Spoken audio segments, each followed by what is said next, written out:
Hi everyone and welcome back to the channel. Today I'm going to be showing you a real and a fake Rolex Submariner Date, model number 126610LN, which is the newer 41mm variant. I will also be pointing out the differences between the two watches so that when you're looking to purchase one yourself, you will know what to look out for and avoid buying a fake one with the belief that it is actually a real one. So with that said, let's start the video. So starting with the outer boxes, you can see that they are both a similar design and size. However, when you look at the real one on the left here, you can see that the box colour is a light beige, whereas the box colour of the fake one is more of a yellow. It might not always be this colour on fake ones, but basically if it's anything different to this light beige that you can see on the left here, then it's probably a fake. If I take the lids off of those boxes, they both open in the same way and also have this flap that comes down from inside. If we look at the real one here, up close, you will see that the Rolex text is in a green, but not a shiny material, just a normal sort of print. And the crown above it is a silver, but shiny and reflects back in the light, as you can see there. If we look at that same part on the fake box, however, you'll see that the text is slightly bigger, and both the Rolex text and the crown above are in a reflective green material, so slightly different to the real one. So again, it might not always be like this, but if it's anything different to this here on the real one, then assume that it's fake. Also, the material inside, you can see on the real one is a sort of meshy type material here that covers the inner box. However, this material on the fake is just a sort of papery type material, so a lot cheaper and easier to get hold of.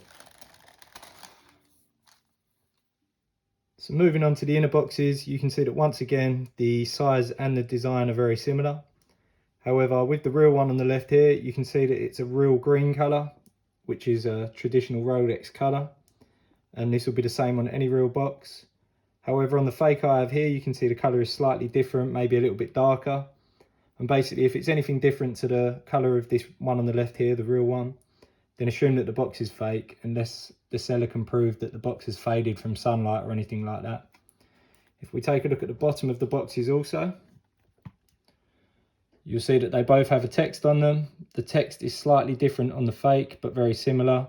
But the main thing to look out for is the size of the text. So the text is a lot smaller on the real box on the left here than it is on the fake one on the right.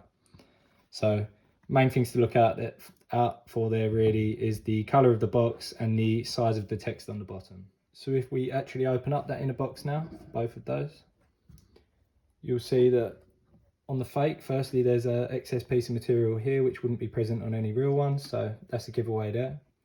You'll also see on the real one that we have this green tag, and that will be present with all real Rolexes. It would be attached to the watch, but a lot of the authorised dealers will take it out when you pick up the watch. You will see that that tag is present on the fake one, but it's a red colour, so a little bit of a giveaway there. Also, you will see the spare links, which won't be in every box. They've been taken out for myself. And you will also see this little tag here. This is another part that will be attached to the watch when you buy it, but again taken off by a lot of the authorised dealers when you pick it up. If I flip that tag over as well, you'll see that it has the model number at the top, so the 126610LN. And also has that oyster text at the bottom right. It also has a serial number just under my thumb, but I'm keeping that covered up for obvious reasons. And then if we move on to the inside of the boxes, you can see that there is a pull tab here, which opens up another part where the booklets and cards and stuff are stored. So if we start with the real one and just get that pull tab down here, you'll see that behind that we have a booklet here, which is a shiny green material and has a lot of the specifications about the watch and some information about some of the parts that come with it, if you want to reference back on that. We also have a small Rolex wallet here, which has a guarantee manual, which is the same sort of texture as the other booklet I just showed you. And if we flip that over, we have this international guarantee card. So I'll just take that out of the booklet. And if I flip that guarantee card over, you can see that we have the date of purchase and also the model and serial. So once again, model should match up to 126610LN for this model. I'll just put that back in there and leave those there. If I open up the pull tab on the fake one and get out the paperwork that is in there,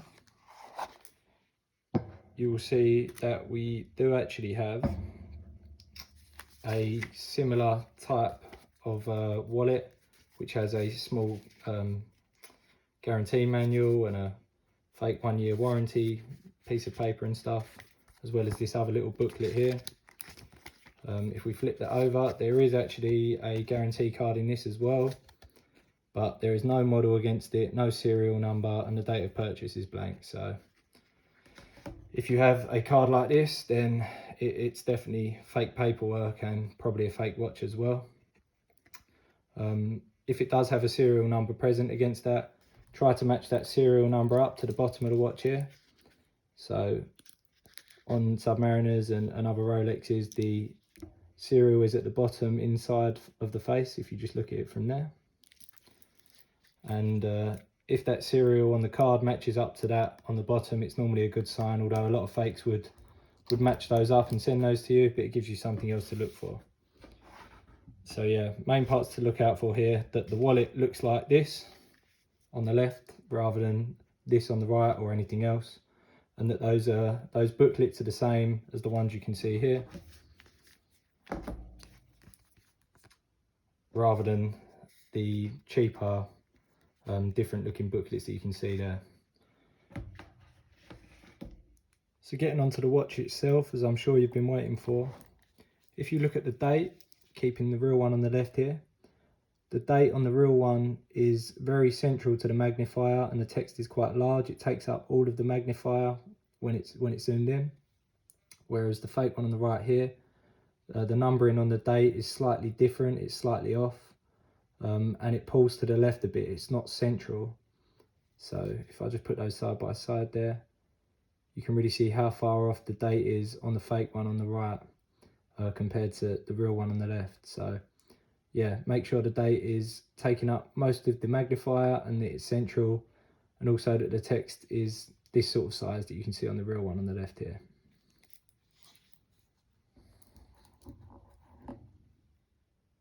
Another thing I can see on the dial is that on the real one, you can see there's 4 lines of text, and the part that says Submariner is in a bolder text than the other 3 lines. Whereas on the fake one, it has those 4 lines again, and it's copied those identically. But the Submariner text is the same font as the other 3 lines underneath it. So, real one there on the left and fake one on the right, you can just see the difference in the text there on the back.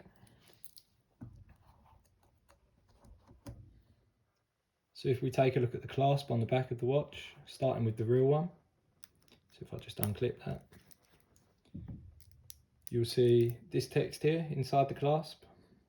Sorry for the fingerprints, I'll wipe those off after. But you can just see the text that is there and how it's etched in very perfectly as you would expect on a real Rolex.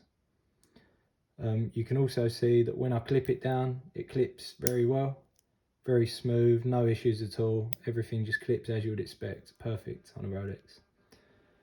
Also, the whole of this buckle is smooth all across on both sides. If I just put that back in and take you on to the fake one to compare it against, you'll see that when we unclip this one and take a look behind, it has that same text, but it's a lot bigger and not very tidy compared to how it is on the real one. Also, when I try and clip this back down, it's a bit tougher. That bit there's struggling to get back in, and this bit here, when I try to push this down, it almost feels like it's sort of grinding against the metal a bit. It's not smooth at all. You can just hear that there before it got in. So on a real one, everything will move very cleanly as you would expect. And also on the buckle here, you'll see on the bit that clips, there's a little dot. So on both sides, just a little dot there. And as you saw on the real one, it was completely smooth all the way across and there was no dot present. So something for you to look out for there when checking the clasp on real or fake Rolexes. Just coming back to the lens again quickly, I know I mentioned that the date should take up a lot of the lens on the real one, and on a lot of fakes it doesn't take up as much. I also forgot to mention that the magnification on the real one is 2.5 times, so I think that reflects quite clearly on what you can see there in comparison to the fake one. What I didn't mention, however, is that if you put them on their side, you can see that the lens bubble on the real one is quite flat down to the face of the watch, whereas the lens bubble on the fake one on the right here is a lot bigger and shows up quite a lot higher. Just try and get those as level as I can. You can see that it comes up a lot more on the fake one on the right than it does on the real one on the left. So if we look at the hour markers on the bezel of the real watch, there's actually a particular pattern the whole way around.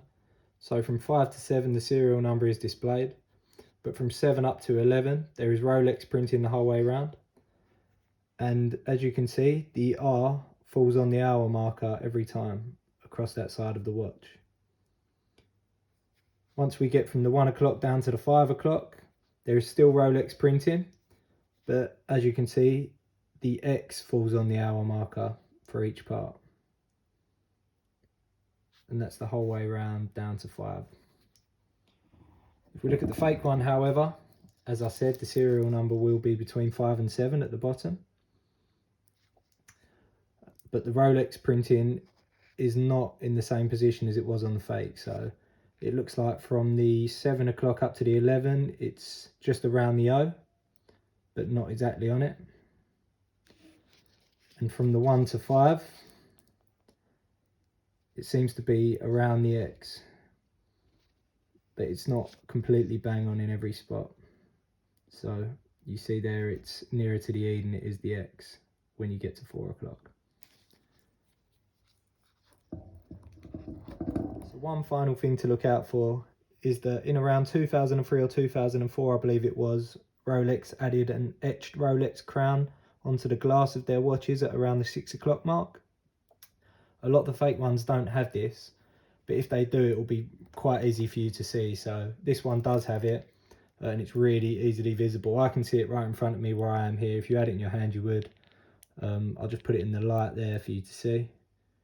Just at the bottom of the lens there, around the 6 o'clock mark, you can just see the crown etched in. And yeah, like I said, I had to put it in the light to show you, but if you had it in your hand, it would be really easily visible as it is here for me. Whereas if I get the real one and I put that up to the light, doesn't matter how I try to show you on here, you just can't see it. It's not visible to the naked eye. I did, however, manage to get that up using a dark room and putting a lot of different light on it. It just looks like a little blur, but I'll put that video on now so you can check that as well.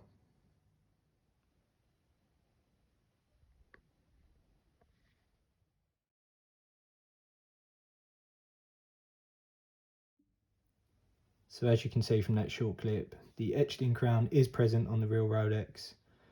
I know it looks like just a small blur in that video, but it gives you an idea of where it should be positioned and just how hard it is to make it show up. So basically, if you pick up the watch in natural daylight, the naked eye will not be able to see that etched in crown. You have to go to some real lengths and get lots of different angles of light on it. So thanks for watching the video. And as you can see, there are a few differences between the real and the fake Rolex Submariners, and hopefully now you'll be able to spot a lot of these differences yourself so that you can avoid buying a fake Rolex in the belief that it's actually a real one. If you do still have a Rolex that you are struggling to authenticate, then please get in touch with me via the link in the description and I'll do my best to get back to you as soon as possible. And if you could also please like and subscribe, that would help me greatly as it allows me to grow the channel and make more videos like this. So thanks again for watching and I hope you enjoyed it.